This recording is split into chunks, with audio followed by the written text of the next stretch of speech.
What's up, Digidestins? This is Coyote, better known as RideMyAvatar, and today we are going to be talking about none other than the Japanese format. We're going to take a look at the meta itself. We're going to look at probably the five top decks right now, what's going on with them, what are the key parts of it, and stuff like that. Because we are taking closer and closer this week to hearing the announcement of what they're going to be restricting. Maybe they'll change up going into the following week, and it'll be pretty cool. So without further ado, let's dive in the video and talk about it. So first off, let's take a look at from Digimon CG guide. You can type that in and you will find it. But we have Ancient Gurumon, followed by purple blocker bodies. This is 7 Great Demon Lords, Numon, Blue-Green Imperial. This is black bodies, Mirage Galga. You kind of see that these are kind of the big boys of the format. They are kind of staying in their format and staying long term. This is starting to prove that Imperial Dramon is really good because of all the support it's got. You have black body, which is the X antibody deck. If I remember correctly, this is Dexteruga. No, this is the black blocker deck. So they split it up. So there's purple blocker and then there's black blocker. That's kind of cool to see that both decks kind of exist simultaneously as their own ways of doing this. This deck focuses a little bit more on the Mind Link Tamers to be able to spit out and force your opponent to attack, and then you spam with a bunch of aces, which is really annoying for a lot of players to deal with because of how powerful aces are becoming. And now you're forcing them to start their start of their turns effects will resolve and stuff, and then they get to resolve the attacking pattern because they are the turn player. But once all their effects are up, you can then use a very powerful ace to kind of counteract their strategy. And being able to have Mother as a huge blocker while forcing their attacks, they can't build enough to get up sometimes to the point, and then your opponent's just sitting there going like, well, I can't do anything on this board, and that becomes a problem massively. But let's take a look at what the decks are kind of doing. First off, we'll talk about the 7 Great Demon Lord deck. This one really hasn't changed much since its conception, but the only thing it's really added into the fray is Shoto, because Shoto now allows you to extend your plays a little bit and give your Digimon blocker until the end of opponent's turn. That is huge. That being able to give your Digimon blocker now makes it so their whole mega deck is all blockers. And a lot of people are complaining about that should never happen, but the deck kind of needed it. Let's be honest, most players would just putz around, aggro the hell out of you, and then you're really falling behind with the deck. But now with the inclusion of Shoto, the deck actually has legs to stand on a little bit better, and it's a little bit faster. Well, not faster in the sense of speed, but as a faster deck to handle what you're trying to be thrown at.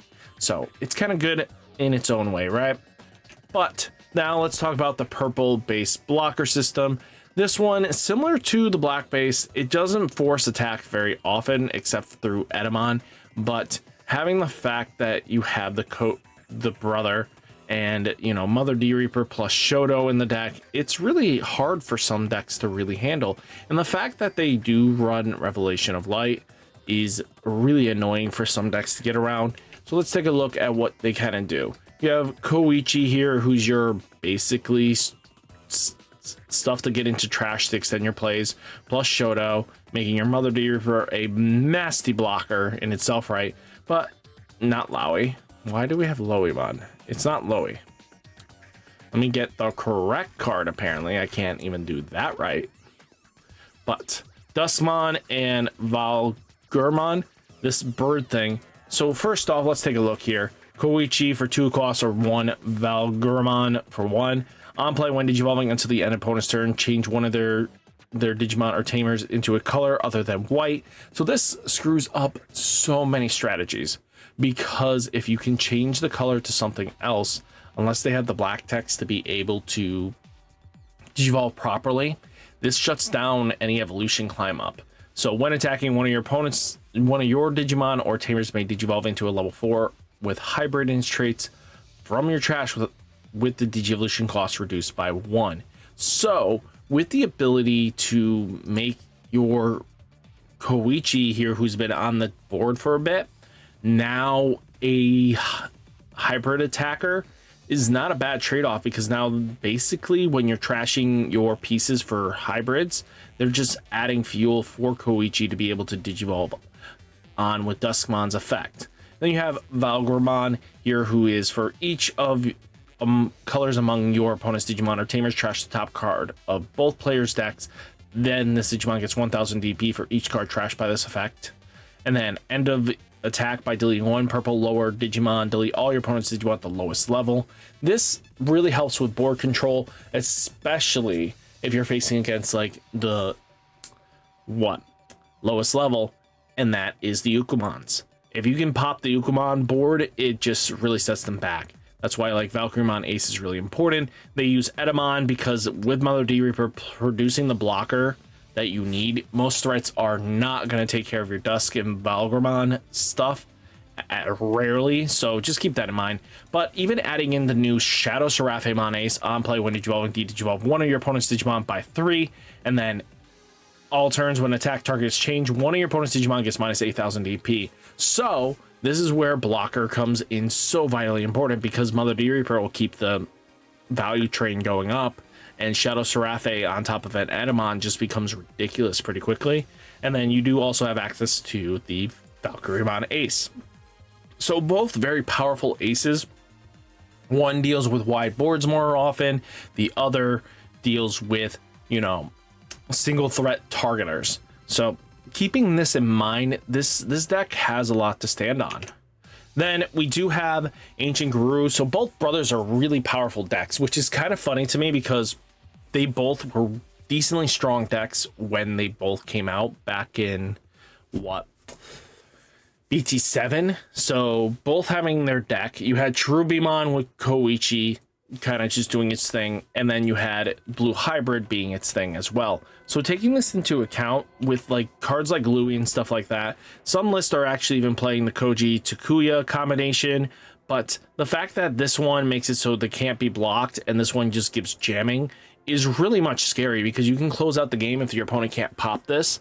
And then you have Lobomon going with the combination of Kendo to get into Ancient Garurumon, or you hard play Ancient Garurumon. The fact that this card trashes, you know, opponent's security on your turn when an effect adds to yours or your opponent's hand is ridiculous. Free damage in any card game is just ridiculous. I mean, yeah, it adds it to your opponent's hand, but this is just really powerful.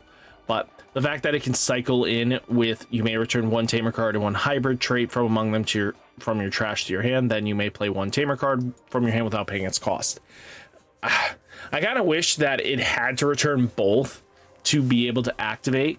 The fact that basically you have to de-digivolve this thing every single time if you want to stop this is really annoying. But, you know, you have Lobo, Kendo, Guru combination. They both are going to fuel each other for these guys, and that's just really powerful. And then we do have Numon itself. As you guys know, Numon has been a deck that's been floating around for the longest time. It doesn't change very often, if anything. I mean, let's take a look here. We have 3 Valkyrie Aces. The Numon line is still here like it should be.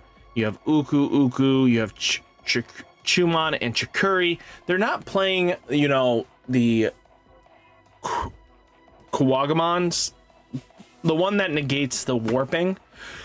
But I wouldn't be surprised if we see more of that in the future. But, you know, we have Mumzimon X, Edamon, and then, you know, got Protoform, Ruin Mode, and Death X, Maddie Shida. This list is pretty tight on what it's playing, and it's kind of cool to see that they fit so much stuff.